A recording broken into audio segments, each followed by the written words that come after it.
नहीं पिता है, धरती हमारी माता है। जी जी पर हम इसको इतना विषैल कर चुके हैं।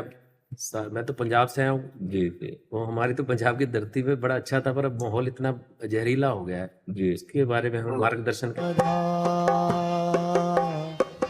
राधा राधा राधा राधा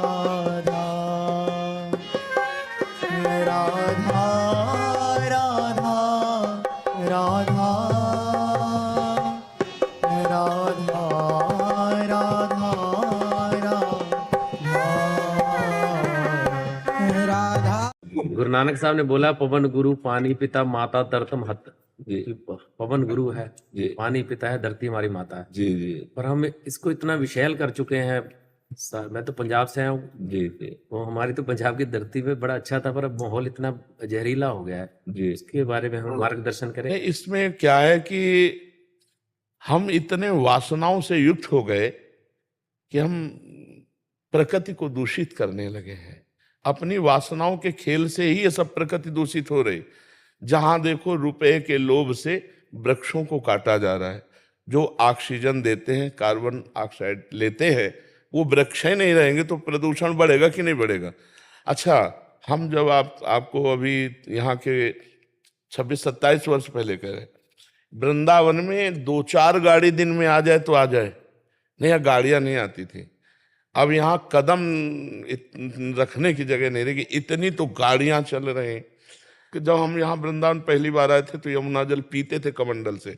हमारी नदियां दूषित हो गई, हमारा वायुमंडल दूषित हो गया, हमारा भोजन दूषित हो गया। शुद्ध गाय के दूध का, या जो गांव में जैसे मठा बनता ना, और शुद्ध बिना खाद की अनाज की रोटी, तो वैसे ही मतलब अब आप देखो इतना केमिकल कीड़ा नष्ट करने के लिए और उसको अधिक अन्न उपजाने के लिए इतना डाला जाता, अन्न दूषित हो गया। लोग पैसे के लोभ से दूध को दूषित कर दिए। इतना लोभ, इतनी वासनाएं बढ़ गई, ऐसे पूरा वातावरण दूषित हो रहा है। और केवल प्रकृति दूषित नहीं हो रही, पुरुष भी दूषित हो रहा है। आप देखो गंदी गंदी बातें हृदय में ही रात दिन चलती रहती हैं। भगवान का चिंतन, अध्यात्म का चिंतन, ये नहीं, कहीं देश के लिए या अपने समाज के लिए या अपने परिवार के लिए, अपने गांव के लिए समर्पण की वृत्ति का चिंतन तो होता नहीं। तो इसलिए पूरा वातावरण बिगड़ता चला जाए। आप देखना कुछ दिन के बाद खेती से अन्न उपजना मुश्किल हो जाएगा। ये जो आप केमिकल डाल रहे हैं, ये जो खादें डाल रहे हैं, ये धीरे धीरे उसकी जो शक्ति है उसको छीण कर रहे हैं।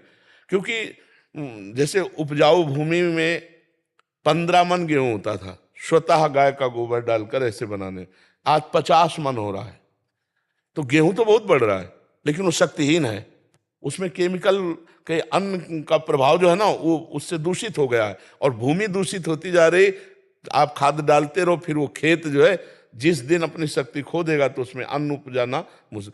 और देखो प्रकृति कितना सब वस्तुएं गुप्त करती चली जा रही। आम के बगीचे थे, आपके खेत नहीं है, आपके पेड़ नहीं है, लेकिन आप 10-20 किलो आम ला सकते हैं, ऐसे बगीचे थे। देहात की बात कह रहा हूं, एक पेड़ नहीं रह गया। कुछ लोभ से लोगों ने, और कुछ प्रकृति का ऐसा हुआ कि बड़े बड़े पेड़ सब सूख गए। तो अब ये वायुमंडल हमारे द्वारा ही नष्ट किया गया है, हमारे द्वारा ही दूषित किया जा रहा है।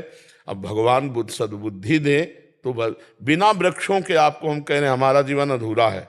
उसी से वर्षा होती, उसी से हमारा जीवन, और अब सब जगह वृक्ष काटे जा रहे हैं, सब जगह ऐसे ऐसे वृक्ष काटे जा रहे हैं बड़े बड़े, जो शुद्ध ऑक्सीजन देते हैं। जैसे पीपल है, वटवृक्ष है, नीम है, ये बहुत आवश्यक वृक्ष हैं, अपने बीच में होने चाहिए। तो अब इसके लिए भगवान ही सद्बुद्धि दे तो हो सकता है, नहीं ऐसे कितना कर सकते हो। बड़े बड़े नाले यमुना जी में गिर रहे हैं, पूरी पूरी मतलब आप देख लो तो आपको लगेगा कैसे हमारी नदियां पवित्र हों। जैसे गंगा है, यमुना है, ये तो पावन नदी हैं, और वो स्वभाव में अपने परम पवित्र, इसलिए भक्त लोग आज भी सेवन कर रहे हैं। लेकिन जगह जगह नाले सब उन्हीं में गिर रहे हैं। और बड़े बड़े अनुष्ठान किए गए कि यमुना जी शुद्ध हों। जब तक हम लोग खुद तैयार नहीं होंगे और थोड़ा सहयोग मिले सरकार का, ऐसे सब लोग वृक्ष, एक एक लोग, एक परिवार का अगर एक वृक्ष लगावे तो हमारी, लेकिन परिवार पूर्वजों के लगे हुए वृक्षों के नगद पैसे मिल रहे हैं, तो कटवा के शराब पी रहे हैं, वृक्ष कहाँ से लगाएंगे। खान पान बिगड़ रहा है, अर्थ लोलुपता बढ़ रही है, तो हम तो भगवान ही से प्रार्थना कर सकते हैं कि हमारे देशवासियों की बुद्धि बदले तो प्रकृति शुद्ध हो। क्यों, और क्या उपाय हो सकता है? नहीं ठीक है जी, आपका तो हमें शुद्ध बुद्धि मिलेगी। हाँ, हमारी द्वारा जो प्रकृति की इस शोभा को, शांति को, सुख को नष्ट किया जाता है, ये हम ही लोग सुधारें उसको। हम ही लोग सुधारें तभी सुधर पाएगा, और हम लोगों को सुधारेंगे भगवान, वही सद्बुद्धि प्रदान करे। मेरी एक भी रील वायरल नहीं हो रही थी।